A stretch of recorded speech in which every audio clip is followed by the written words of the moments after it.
ദൈവത്തിന്റെ അതിപരിശുദ്ധമായ നാമത്തിന് മഹത്വം കൊടുത്ത് ഇന്നത്തെ പ്രത്യേക പ്രാർത്ഥനാ നിയോഗമായിട്ട് നമുക്ക് മുന്നിൽ അസാധ്യമെന്ന് തോന്നുന്ന ഓരോ കാര്യങ്ങൾ ഈശോയുടെ വചനത്തിന് മുന്നിലേക്ക് നമുക്ക് വിട്ടുകൊടുക്കാം. വാഗ്ദത്തം ചെയ്തവൻ വാക്ക് പാലിക്കുന്നവൻ മാത്രമാണ്. പറയുന്നവ നിറവേറ്റുക തന്നെ ചെയ്യുമെന്ന് പറഞ്ഞ ഈശോയാണെങ്കിൽ നമുക്ക് വിശ്വസിക്കാം.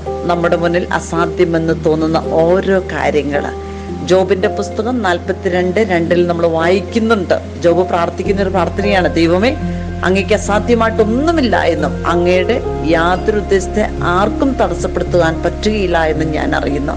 വിശ്വസിക്കാം മക്കളെ. ജോബിന്റെ ആ വലിയൊരു വിശ്വാസം, അബ്രഹാത്തിന്റെ ഇസ്ഹാക്കിന്റെ യാക്കോബിന്റെ ദൈവമായ കർത്താവ് നമ്മളെ കൈവിടാത്തവൻ മാത്രമാണ്. നമ്മുടെ കൂടെ നടന്ന് നമ്മുടെ ജീവിതത്തിൽ എല്ലാ തടസ്സങ്ങളും, അസാധ്യമെന്ന് തോന്നുന്ന ഓരോ കാര്യങ്ങളും നമുക്ക് സാധിച്ചു തരുന്നവൻ മാത്രമാണ്. ജെറമ്യാ പ്രവാചകന്റെ പുസ്തകം 32:27 നമ്മൾ വായിക്കുന്നുണ്ട്, ഞാൻ സകല മർത്തരുടെയും ദൈവമായ കർത്താവാണ്, എനിക്ക് അസാധ്യമായിട്ടൊന്നുമില്ല. മനുഷ്യർക്ക് അസാധ്യം, ദൈവത്തിന് സാധ്യമാണ്. പരിശുദ്ധ അമ്മ മാതാ പറഞ്ഞതുപോലെ ദൈവമേ നിങ്ങൾക്കെല്ലാം സാധ്യമാണ്. നമുക്ക് വിശ്വസിക്കാം. നമ്മുടെ മുന്നിൽ പൂട്ടപ്പെട്ട് കിടക്കുന്ന എല്ലാ വാതിലുകൾ തുറക്കുവാൻ കഴിവുള്ളവൻ, നമ്മൾ പല പ്രാവശ്യം മുട്ടിയിട്ടും തുറക്കപ്പെടാത്ത എല്ലാ കാര്യങ്ങളും ഈശോ വചനത്തിന്റെ വെളിച്ചത്തിൽ, നമ്മുടെ പ്രാർത്ഥനാ ജീവിതത്തിന്റെ വിശ്വാസത്തിന്റെ വെളിച്ചത്തിൽ നമുക്ക് സാധ്യതമാക്കി തരുന്നവൻ മാത്രമാണ്.